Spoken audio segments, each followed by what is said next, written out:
Welcome to the Fantasy Football Hub YouTube channel. Today I'm joined by the big man Bakar to preview Game Week 31. A very quick turnaround this week, Bakar. So let's get straight into it. First of all, we're going to have a little look back at your team from the last week before getting into your moves for this week. I'm very interested to see if Salah is going to be coming into your team. Hello, Jack. Hello, and welcome to all the listeners and viewers. I haven't actually made my moves as yet. A lot of people bought Salah last night because he was rising. I'm still not really sure about my transfers.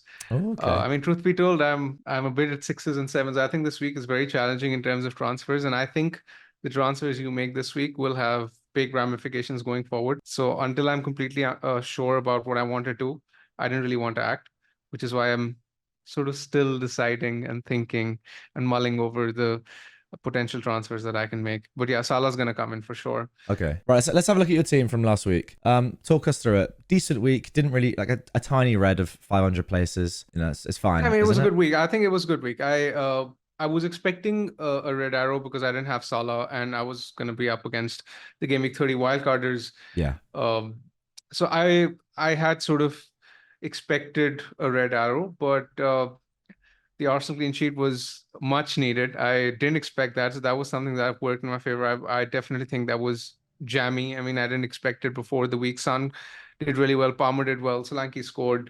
So it was fine. I guess I'm in a better position to attack Game Week 31 now with 2 free transfers.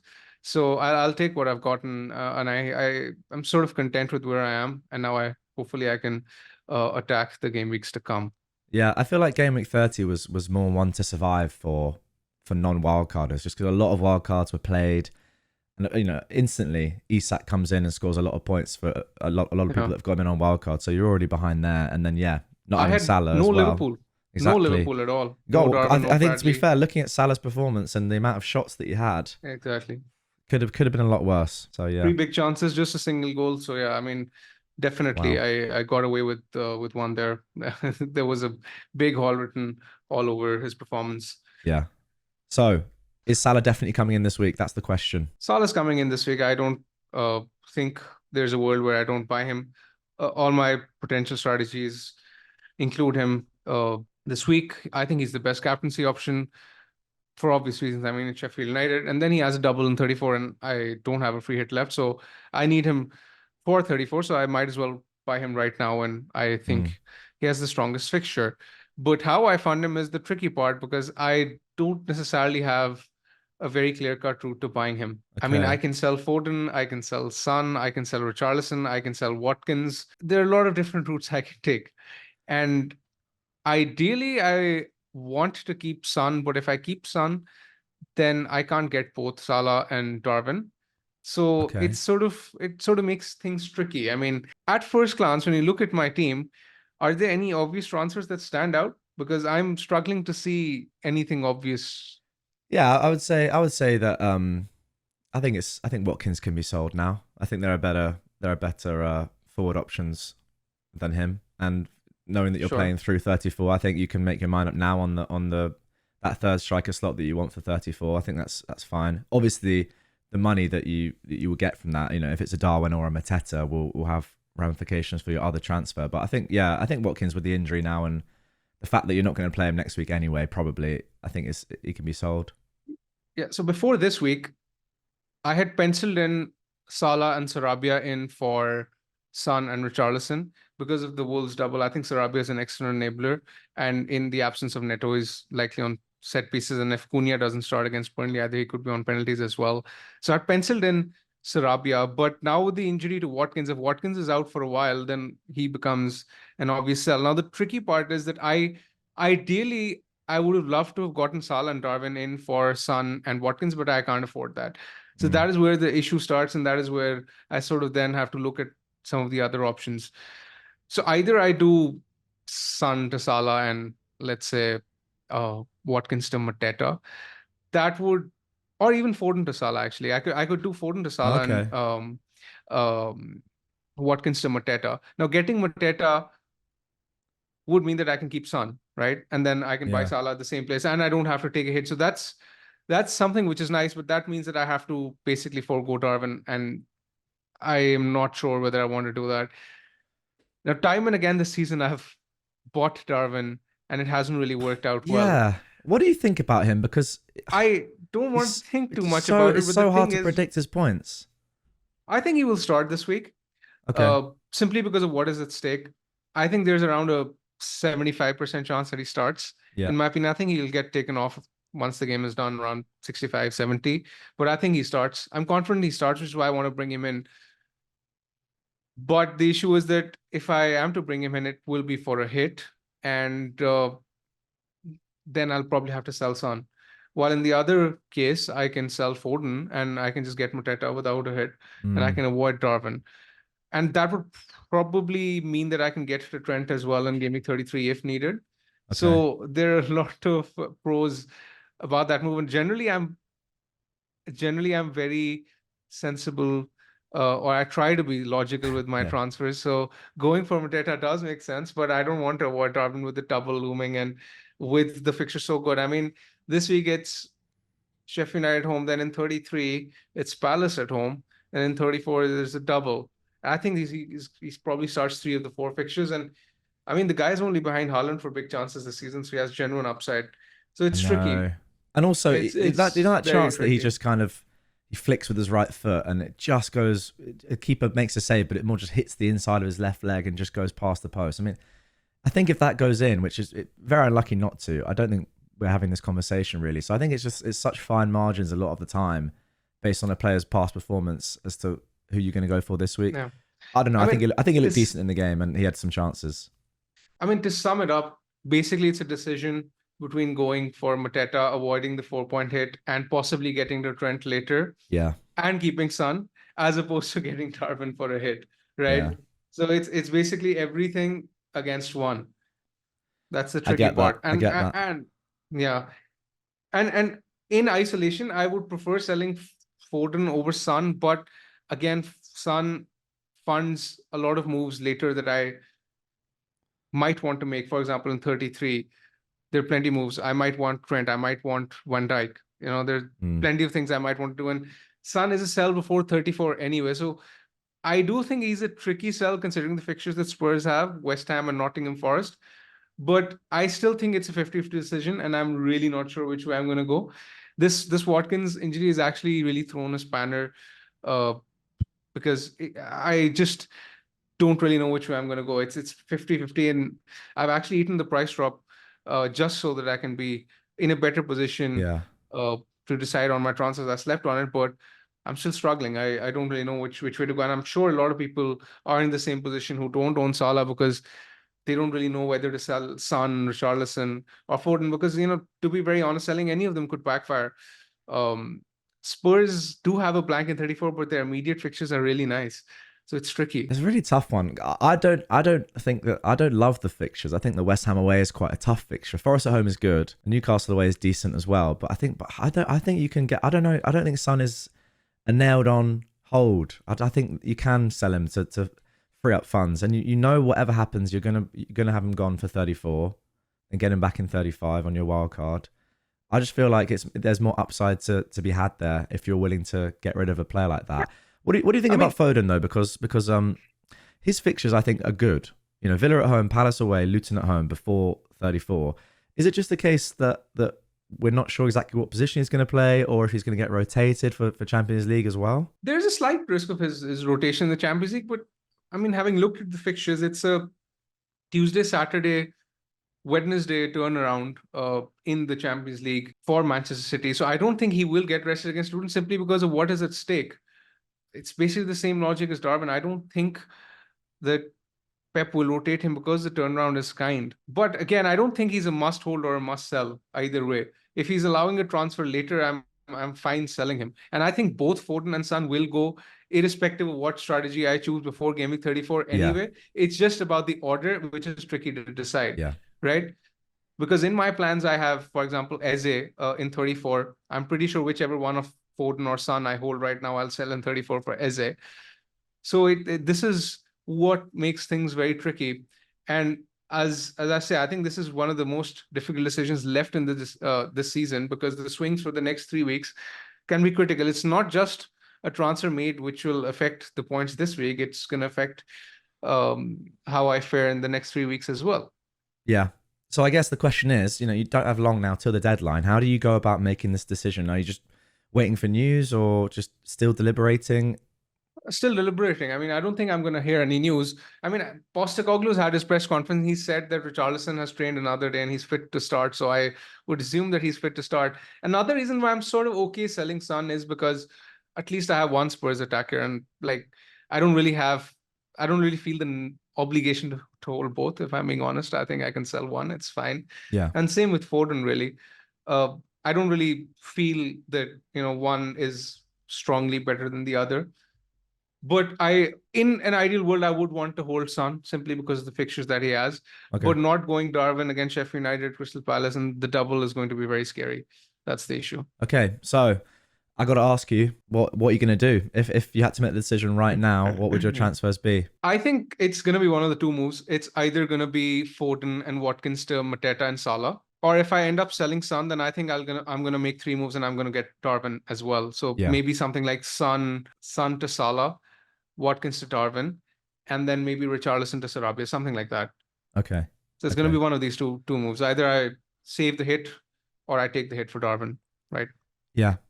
I will say the form of Mateta is excellent, and it is really making that a possibility. I mean, in terms of points, him versus Darwin over the last few, Mateta's been doing phenomenally well. And yeah, if you're only going to play him perhaps in 34, maybe in this week as well, but then the fixtures don't matter. Yeah, that's what I was going to come to. I won't be playing him in any of the weeks till game week 34. So because I have double Spurs, in that case, I can just play Son, Richarlison, which is fine for the next two. Yeah, because people might be put off by the City and Liverpool fixtures, but if he's not going to play, then it really doesn't matter at all. And then you have those plum home fixtures in the double, which are better fixtures than Liverpool's fixtures. But I know, it's Mateta versus Darwin. Yeah, but the thing is that Liverpool could smash Sheffield United 6-7-0, and I won't be surprised. And Darwin's gotten the hat trick, and then he has a double to follow. And I'm sitting here without him, with no possible plan of getting him later. Because the thing is, if I get Mateta, I'm basically locking myself out of Darwin later, because I'm not going to sell Mateta. I'm not going to sell Haaland either. Or, I mean, I could sell Solanke later. I guess that's a possibility, but I don't know. I'm not sure. Let's see. Yeah, I really like this because these are like massive decisions. They're not just single transfers now; they're huge decisions, which will, if you don't get Darwin this week, there's a high chance you won't have him for the rest of the season. It's that sort of level. Like I've already sold Watkins now, and I won't have him for the rest of the season, almost definitely, which is a big thing for the highest point scorer in the game to not being my team anymore. But and Jack, the issue is it's not about who to buy; it's also about who to sell, because all the options they're good holds. I mean, I don't really see any reason to sell the likes of Son, for example. No. I mean, I know that I will have to sell them before game week 34 because of the double, but I don't really have to make that decision right now. Yeah. No, the only reason I'm happy to sell Son is just because it's the easiest way to fund Salah. I would like to argue on the contrary, though, that if I get Darwin, there's a high chance that I won't be able to afford Trent later as well. So I have that at the back of my mind too. Okay. There's a chance that I might want Trent in 33, 34. So that's a possibility as well, because I have Porro, and probably have to sell Porro in 33 or 34 too. Yeah, so I don't mind Porro to Van Dijk though, because with Bradley doing so well still, and Trent, what they're saying, he might come back in 33. I don't know if he's going to play both games in 34, and Bradley just won't play on that right side. I'd still expect Bradley to at least get one game there. So I'm not too fussed, but we'll see. I think you have a strong case, but again, it's all about having that flexibility. I mean, who knows what happens at that point in time. I mean, Trent could play in 33, get a 15-point haul, and then all of us will be scrambling to get him in game week 34. So lots can change in a short period of time. But this is one of those weeks where I am really struggling for ideas, and I think I'll have to deliberate a bit more before I decide which way to go. I think the sensible thing for me to do is to get Mateta and keep Son, if I'm being honest. I think there are more merits to that transfer as opposed to getting Darwin. But then again, there is that fear of missing out. Well, yeah, it's going to be interesting to see what you end up doing. Let's talk about something that I feel like is a decision that you'll have already made in your mind. Captaincy this week. There are two clear front runners, really. Just one clear front runner. Do you think so? Why is that? Because is it just because Haaland's not been in great form recently? Normally we say Haaland at home to anyone. I mean, you could argue for Saka at home to Luton too then. Well, yeah, I mean, yeah. But according to the points predictions here, Salah and Haaland are both on 8.3. Well, Salah's on 8.3, Haaland's on 8.5. No one else is within 1.5 points of them in the entire game. That's interesting. I still think Salah's there though, simply because the fixture, if I'm getting him this week, Liverpool are actually projected to score in excess of 3 goals. So I think I want to go with the Liverpool attacker. I just think with Salah, I've just dodged a big haul from him. Yeah. Yesterday, I don't want to take that risk again, especially against Sheffield United. So I definitely go with Salah captain. That's not a difficult decision for me.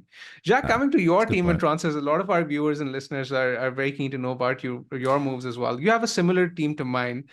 What did you end up doing? Well, my team is very similar to yours. I just have I have Gordon instead of Richarlison, pretty much. So, actually, I'll get my team up very quickly. All right, okay, my team's on screen here, and I've already made my transfers.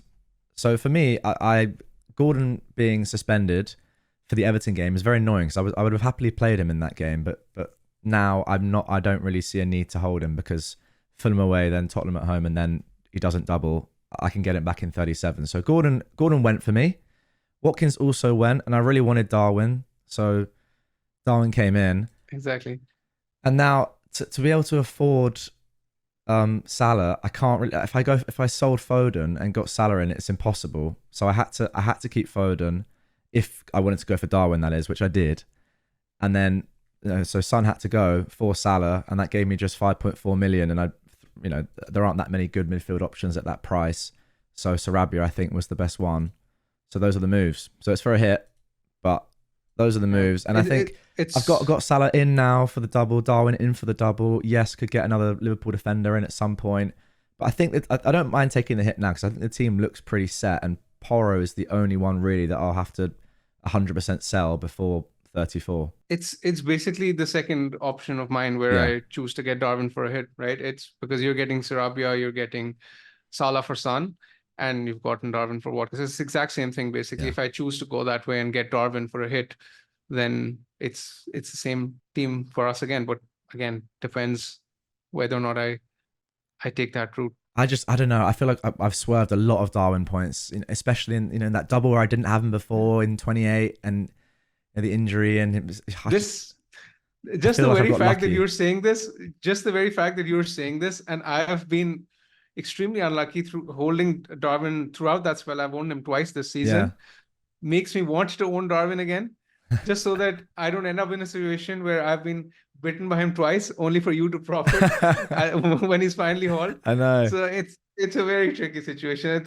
And I'm sure a lot of people can relate to our dilemmas this week, because it's a very tricky week to navigate. And I think we've covered most bases, discussing who to sell, who to buy, why to sell, why to buy. But then again, this is what makes this week interesting, is that there is no right or wrong answer. And as long as your thought processes think that the decision you're making is correct, then I think you should back your instinct. Yeah, I completely agree. I really like this sort of week where there is no correct answer and there's no like set formula that's going to give you the winning team or anything. It's just more your plan in place, thinking about it, and kind of in a way it forcing you down a path for the next few weeks. But that's why it's important decisions. It's just a tight turnaround, which makes it harder. You don't have much time to think at all. Exactly. But, yeah, I guess we'll see what you end up doing. Price changes happening very quickly. I think I'll probably make my decision tonight. Yeah. You're going to go this evening? Because I think I'll go this evening. I don't really want to wait for much longer. Okay. So let's see. I'll think about it and let's see where I end up with. I will update my team reveal article where I end up sharing my team and transfers on Fantasy Football Hub. So if anyone is interested in looking at my team and transfers, they can sign up there. But for now, I'm torn. I'm genuinely torn. It's a proper 50-50 between these two options.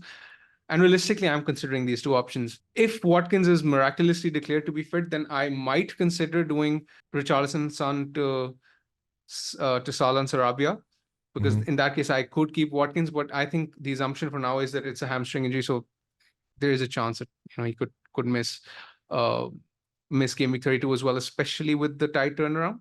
Yeah. Anyway, I think we've covered everything. Yeah. Good luck to all the listeners and viewers. It's been a short turnaround. I hope your decisions are easier than ours. Make sure to like the video, subscribe to the channel, and let us know your feedback, your comments in the comments below, and just share your thoughts on my team, what I should be doing, what are your dilemmas, and we'll make sure to respond back. Yeah, I was going to say, get your comments in down below, your dilemmas and your teams and your transfer plans, because yeah, clearly, I mean, Bakar is unsure at the moment. I just went for it because of price rises, and I think that was the only kind of path for my team. But obviously, there are other options. But yeah, that's going to do it, my friend. Thank you very much as always. As Bakar said, go and check out his team reveal when it's posted live on the site. That's the most important thing. All right, good luck this game week, and see you on the next one.